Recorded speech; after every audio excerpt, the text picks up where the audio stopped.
दोस्तों लॉकडाउन के बाद कौन सा स्टॉक अच्छे से परफॉर्म करेगा, उसके ऊपर काफ़ी सारा कमेंट आ रहा है और काफ़ी मेरा कॉलीग लोग और दोस्त लोग पूछ भी रहे हैं और डायरेक्टली पूछते हैं कि कुछ स्टॉक का नाम लेके कि ये परफॉर्म करेगा क्या, वो परफॉर्म करेगा क्या। तो ऐसे ही हम वहाँ पे एक स्टॉक को पिक करके आज हम लोग वीडियो में प्रेजेंट करने के लिए कोशिश कर रहे हैं, जिसका नाम है जुबिलैंड फूड वर्क्स, जो डोमिनोज पिज़्ज़ा के ऊपर आपका जो इंडिया, नेपाल, श्रीलंका में उसका एक्सप्लोजर है, उसका डाइवर्सिफाइड बिजनेस है उसमें, मतलब ऑन द पिज़्ज़ा। तो क्या ये सही समय है इसमें इन्वेस्ट करने का? अगर इन्वेस्टमेंट के लिए सही है तो फिर कौन सा प्राइस में हम लोग को एंट्री करना चाहिए, कौन सा प्राइस में हम लोग को निकल जाना चाहिए, तो पूरा डिटेल में बात करेंगे आपका प्राइस एनालिसिस के साथ। तो ध्यान से वीडियो को आखिर तक जरूर देखिएगा, ठीक है। नमस्कार दोस्तों, मार्केट डिलाइट में आपका स्वागत है। आगे बढ़ते हैं जुबिलैंड फूड वर्क के साथ। तो यहाँ पे अगर हम लोग फंडामेंटल देखते हैं तो यहाँ पे मैं जैसे ही बात किया आपके साथ कि डोमिनोज पिज़्ज़ा जो कि इंडिया, श्रीलंका, बांग्लादेश, नेपाल, 4 देश में इसका एक्सप्लोजर है। काफ़ी अच्छा अगर आपको पता होगा, आप अगर बहुत पहले से आप ट्रैक कर रहे हो तो काफ़ी अच्छा इसका डाइवर्सिफिकेशन बिजनेस था और काफ़ी अच्छा इसका जो प्राइस है, प्राइस अच्छा खासा बढ़ा हुआ है, ठीक है।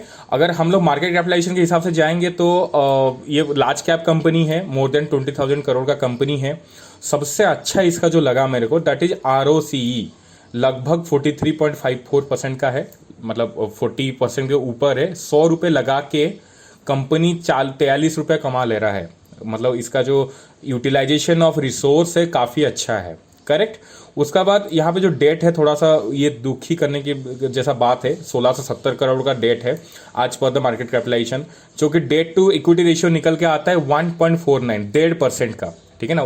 परसेंट तो नहीं होता है, 1.5 होता है, वो रेशियो है, करेक्ट। सो ये हो गया डेट टू इक्विटी रेशियो। और सबसे और खतरनाक बात जो मेरे को दिखा, जो प्लेस परसेंटेज जो है 3.61% है। अगर कंपनी ये डेट और प्लेस परसेंटेज को धीरे धीरे डाइल्यूट नहीं किया, मतलब करेक्ट नहीं किया, अच्छा नहीं किया, डेवलप नहीं किया, तो प्रॉब्लम हो सकता है।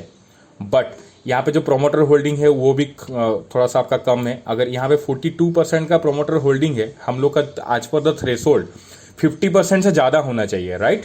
तो 50% से जब ज़्यादा होगा तब हम लोग मानते हैं कि आपका प्रोमोटर होल्डिंग सही से चल रहा है, करेक्ट। उसका बाद यहाँ पे अगर प्लेस परसेंटेज इसका 0 हो जाता है तो यहाँ पे अगर 3 ऐड हो जाता है, then you will get 46 to 47%, correct. और आगे आगे अगर ये आपका जो शेयर है वो बायबैक करता है तो आपको अच्छा खासा इसमें इजाफा देखने के लिए मिल सकता है प्रोमोटर होल्डिंग में, करेक्ट। और फ्री कैश फ्लो देखा जाए 3 साल का आप लोग को पॉजिटिव दिख जाएगा और 5 साल का भी आपको पॉजिटिव दिख जाएगा।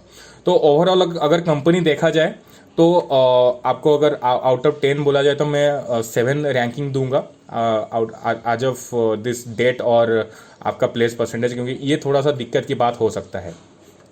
तो आज फॉर द प्रैक्टिस हम लोग चलते हैं सीधा प्रॉफिट एंड लॉस स्टेटमेंट में।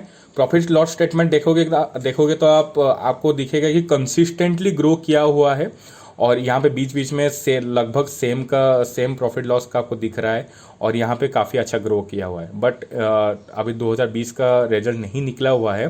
Then 320 will be the 280 now, correct. तो ये थोड़ा सा दिक्कत की बात हो सकता है, इसीलिए यहाँ पे करेक्शन का थोड़ा सा पॉसिबिलिटी है, करेक्ट। और कैश फ्लो में अगर हम लोग चलते हैं तो पॉजिटिव कैश फ्लो था, सही से चल रहा था। But in the year of 2014 and 2016 and again on 2019 ये काफ़ी नेगेटिव में आ चुका है कैश फ्लो। तो इस कैश फ्लो को मेंटेन करने के लिए अगर कंपनी अच्छे से कोशिश करता है, then you will get the good result, correct.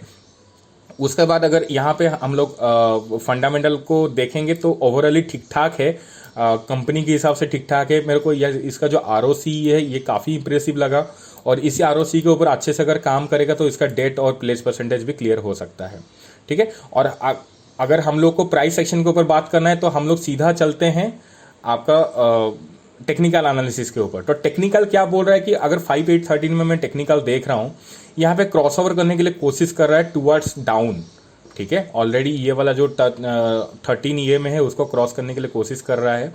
तो ओवरऑली ये डाउन ट्रेंड दिखा रहा है, ठीक है, ये डाउन ट्रेंड कितना सही है कितना गलत है और कितना कंफर्मेशन है उसको आपको कंफर्म करने के लिए, आपको वेरिफिकेशन करने के लिए उसका जस्ट अपर वाला जो टाइम फ्रेम है उसमें जाना होगा। इसमें भी अच्छा खासा मूवमेंट के बाद नेगेटिव ट्रेंड दिखाने के लिए कोशिश कर रहा है after making the corner on this segment. लगभग 8 जून को बनाया था ये कॉर्नर, उसका बाद ये नेगेटिव को आने के लिए कोशिश कर रहा है। एंड अगेन द लास्ट आपका time frame on the 5813 is 1 month. तो इसमें आपका कंसोलिडेशन फेज में थोड़ा सा दिख रहा है, क्योंकि यहाँ पे अच्छा खासा तो बढ़ा था, फिर इसका इंटेंसिटी यहाँ पे टूट गया, इसका जो फ्लो है यहाँ पे टूट गया और ये पैरेलली अभी ट्रेड कर रहा है, ठीक है ना। तो यहाँ पे भी मेरे को नेगेटिव ट्रेंड दिख रहा है, करेक्ट। और अगर आप बोलोगे तो कौन सा प्राइस रेंज यहाँ पे पता नहीं चलेगा। प्राइस रेंज के लिए हम लोग को आगे जाना पड़ेगा फॉर द आपका प्राइस एक्शन स्ट्रैटेजी के ऊपर जाना पड़ेगा। बट प्राइस एक्शन से पहले एक बार हम लोग 2200 का देख लेते हैं, क्योंकि ये मल्टीबैगर पैटर्न है। अगर लॉन्ग टर्म इन्वेस्टमेंट के लिए कोई सोच रहा है, this pattern will be the best. तो यहाँ पे मल्टीबैगर का पैटर्न बना था लास्ट, अगर देखोगे तो 2017 में बना था, उसका बाद तो नहीं बना अभी, ठीक है।